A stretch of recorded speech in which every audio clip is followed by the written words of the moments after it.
Tudo bem, turma? Professor Amarildo, trabalhando a disciplina de Química Analítica, o nosso último módulo, que é o módulo 3 de volumetria por óxido redução. Lembrando, o que são reações de óxido redução? Reações de óxido redução, nós temos os NOx, né, que cada substância apresenta. Se for uma substância simples é zero, se tiver uma reação, aí tem umas que são fixas, outras são variáveis, e nessa perspectiva está assim. Oxidação é aquela que a substância perde elétrons, e a redução é aquela que ganha elétrons, tudo bem?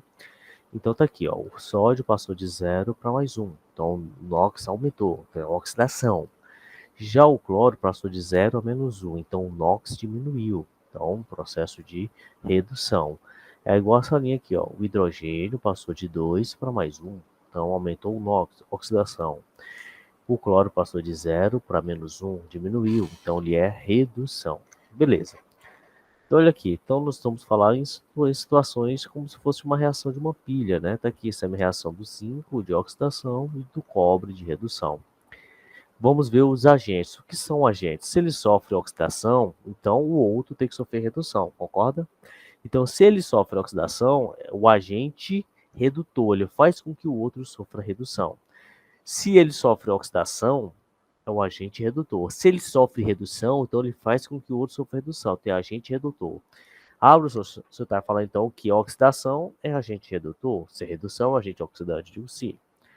Então o agente redutor é aquele que sofre oxidação, é aquele que fornece elétrons à espécie, ele vai doar o seu elétron e, tá certo, tem seu número de oxidação aumentado em uma reação. Já os agentes oxidantes, ele sofre redução, retira elétrons da espécie redutora, tem seu número de oxidação diminuído na reação. Quem é agente oxidante na reação de redox entre cobre e zinco? Né? Se você observar, o zinco, como ele sofre oxidação, agente redutor. Como o cobre sofre redução, agente oxidante, certo? Basicamente, está aqui ó, o processo que acontece transferência de elétrons. Se eu colocar uma placa de zinco e uma solução de sulfato de cobre, com o passar do tempo, você vai observar que essa placa vai mudando de cor.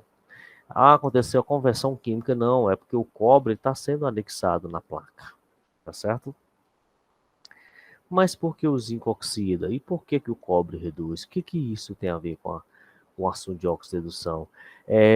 O zinco ele oxida porque ele tem menor potencial de redução do que o cobre, ou seja, o cobre tem maior potencial de redução. É isso que vai ser informado agora. O potencial padrão de eletrodo mede a tendência de uma substância em se oxidar ou reduzir durante uma reação. Então, vai te dar duas reações. Uma vai ter maior valor de redução e a outra menor. O que tem maior valor de redução, obviamente, sofre redução. Aquele que tem menor, sofre oxidação. Cada meia célula tem um potencial padrão de eletrodo, em volts, medido em relação ao padrão de referência, que é o eletrodo padrão de hidrogênio. Né? O hidrogênio ele é conhecido como padrão, que vale zero. Por convenção, a IUPAC adotou que o potencial padrão de eletrodo e o seu sinal será aplicado às semi-reações de redução. Daí o nome potencial padrão de redução. Está aqui, vários potenciais padrões de redução. Cobre, hidrogênio, que é zero, cádmio e zinco. Potencial positivo quer dizer que flui do hidrogênio para o metal. Se ele é positivo, vai sair do hidrogênio para o metal. Se ele é negativo, sai do metal para o hidrogênio, né? pH é o eletrodo padrão de hidrogênio. Então, olha bem, se é positivo, né, flui do hidrogênio para o metal. Se ele é negativo, sai do metal para o hidrogênio. Aqui uma tabela que tem alguns potenciais de redução, como vocês observam. O hidrogênio marcado como zero. O que não podemos esquecer é que o potencial de uma célula, a gente pode definir se aquela célula ela é espontânea, se ela funciona realmente, como, professor, pela equação de Gibbs, ΔG. Esse ΔG é a variação livre de Gibbs que determina a espontaneidade de uma reação. Ela é igual a menos N, que é o número de elétrons envolvidos, a constante de Faraday, que é um valor fixo, e o potencial daquela pilha que nós estamos querendo fazer a análise. Tá certo? Professor, como é que calcula o potencial de uma pilha? O potencial de uma pilha refere-se a maior redução menos a menor, ou seja, os dois sofrem redução. Então é 0,337 menos 0,763, menos com menos, mais. Então soma-se os dois, 1,10 volts. 1,100, quer dizer.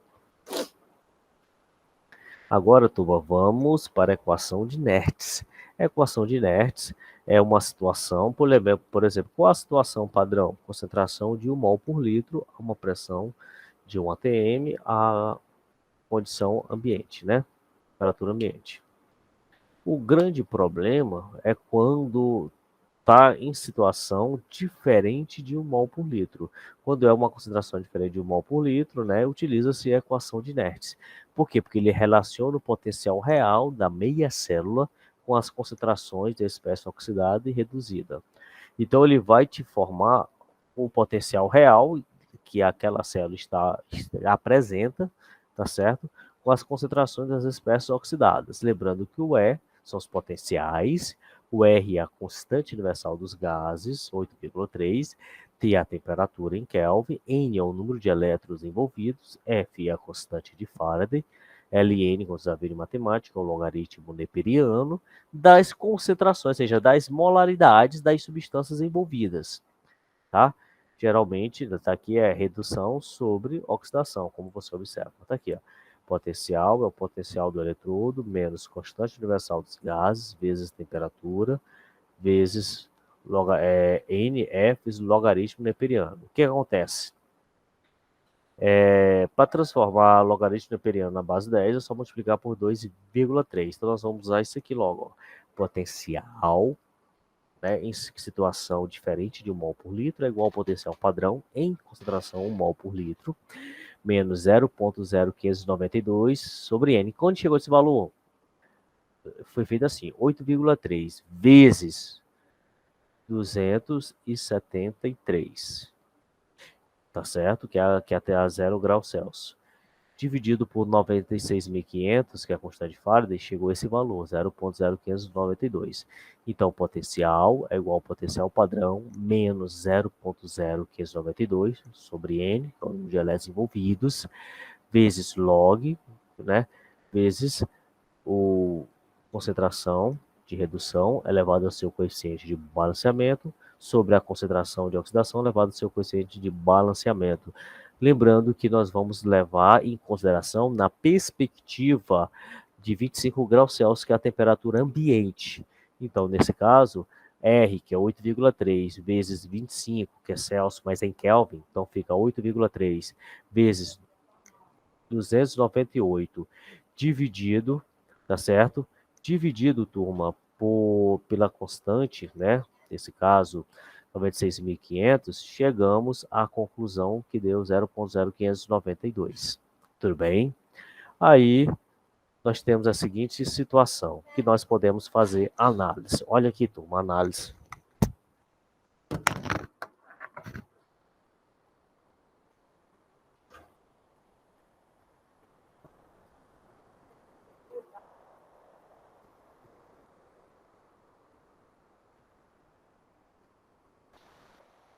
Muito bem, turma. Deixei para que vocês fizessem uma abstração do que foi apresentado, né, sobre a equação de Nernst. Está aqui. Foi feita a equação de Nernst de cada semi-reação. Semi-reação do ferro 3+, mais o elétron, fica no ferro 2+. Como é que eu faço a equação de Nernst? Potencial padrão, menos 0,0592, de 3 para 2 é 1 elétron envolvido, concorda comigo? Sobre 1, vezes o logaritmo de F2+, sobre F3+. Né? Se você recordar, sempre produto sobre reagente. Sempre será redutor sobre oxidante, como vocês observam aqui, elevado aos coeficientes. Tá tudo bem? A mesma perspectiva vai para o zinco. Olha, o zinco N2+, mais 2 elétrons, N0. Então fica como potencial igual ao potencial padrão, menos 0,0592, dividido pela quantidade de elétrons envolvidos no processo. São 2 sobre 2, vezes logaritmo do zinco. Nesse caso, como é a concentração do zinco, né? Então você já sabe, né? Nesse caso, a concentração dele é 1 mol por litro. A concentração que vai sendo alterado, tá certo? É de quem sofre oxidação. Quem sofre redução, a concentração é 1 mol por litro. Sobre o zinco. Professor, se você quiser colocar ZN só a concentração de zinco, tá errado? Não. A concentração do zinco já faz a presunção que ela vale 1. Tudo bem? Né? Aí o que acontece? Nessa volumetria de oxidação, envolve reações de transferência de elétrons entre oxidantes e agentes redutores. Exemplos de alguns agentes oxidantes e redutores. Oxidantes, permanganato de potássio, iodo, são agentes que promovem, né, se ele é agente oxidante, promove a redução do outro. Olha o agente redutor, titânio, o cloreto de estânio. Então, nesse caso, eles são agentes redutores. Então, ele faz com que o outro sofra oxidação. Então, tá aqui os principais agentes, permanganato, o iodo e o dicromato são bastante utilizados, e o sério também. Os redutores, geralmente utiliza-se o titânio, o cloreto de estânio, tá certo? Assim como o ferro 2 e o cromo.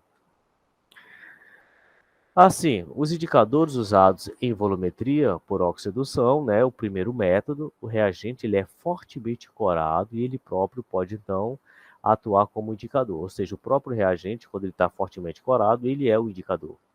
E o ponto final nada mais é acusado pela coloração produzida pelo excesso do reagente. Tudo bem? Já o segundo método, eu vou usar um indicador específico para aquela substância, né, que reage especificamente com uma das espécies participantes da reação. Exemplo, estou usando o iodo. O iodo mais 2 mols, tá certo? Produzindo 1 mol dessa substância com o iodeto de sódio, 2 mols. Lembrando, né, para que serve isso aqui? Nesse caso, ele é o amido, ele vai formar um complexo azul escuro com iodo. Então, ocorre a mudança de cor nesse caso. Ele determina se tem amido. Então, ele sabe que o amido forma um complexo escuro. O indicador usado nas titulações diretas, onde o iodo é o titulante, e nas indiretas, onde o iodo é gerado a partir de uma reação com o analito. Olha as duas prerrogativas. O iodo ele pode ser, tá certo, o indicador, tá certo? O iodo é o titulante, e nas reações indiretas ele é formado, ele é gerado na reação com o analito. O amido são substâncias poliméricas que consistem em duas partes, a amilose e a amilopectina. Aí, nesse caso, existe uma interação dessas substâncias com o iodo, tá? Aí, turma, vamos focar na seguinte reação, na reação de precipitação, que é essa reação aqui, né? O que acontece? Nessas reações de precipitação, qual é a definição? O que nós precisamos saber? Na reação de precipitação, são métodos, né, volumétricos que se baseiam na formação de um composto que é pouco solúvel, por isso chamado de titulação de precipitados. São usados principalmente para a determinação de haletos, de alguns íons metálicos. Olha bem, essa reação de precipitação ela é bastante utilizada para determinar haletos, geralmente cloreto, brometo ou iodeto, ou alguns metais de carga 1, carga 2, o grupo que chama de grupo 1 e grupo 2. Porém, é preciso que ela se processe em tempos relativamente curtos e que o composto seja suficientemente insolúvel, tá? A maneira mais conveniente para se saber se uma dada titulação é viável ou não, ou mesmo para se avaliar se o erro cometido pelo uso de um determinado indicador é através da curva de titulação. Vou repetir para a perspectiva. A curva de titulação é a maneira mais conveniente para saber a viabilidade e também para avaliar o erro cometido, tá certo? No caso, no uso de determinado indicador. O que a gente não pode esquecer aqui, os reagentes precipitantes mais utilizados é o nitrato de prata, que ele é empregado para a determinação do cianeto, tiocianeto. Então, o nitrato de prata serve para determinar se aquela amostra tem cianeto, tudo bem? Por isso que o nome do método é agentométricos, tá? Então, os métodos titulométricos com base de nitrato de prata são chamados de métodos agentométricos. Tudo bem, turma? Não se esqueça, qual é o procedimento? Na bureta, coloca o nitrato de prata, né? Aquela, se você já sabe a concentração, e no Elemaia está aqui o cloreto de sódio. O que, que vai acontecer? Né? Vai acontecer o processo, a concentração crítica variável no decorrer da titulação é da espécie de prata, que ele está informando. E lembrando, o cloreto de prata ele é insolúvel, por esse motivo, né? Então, a curva de titulação representa a variação logarítmica que essa concentração, né, apresenta ao reagir com o íon de prata. Tudo bem? Então, turma, a gente finaliza nessa perspectiva sobre a titulação. Tudo bem? Então, a gente fica aqui, tá? Tudo bem? Até mais. Espero que eu tenha contribuído com a aprendizagem de vocês nessa perspectiva da química analítica. Tudo bem? Até mais.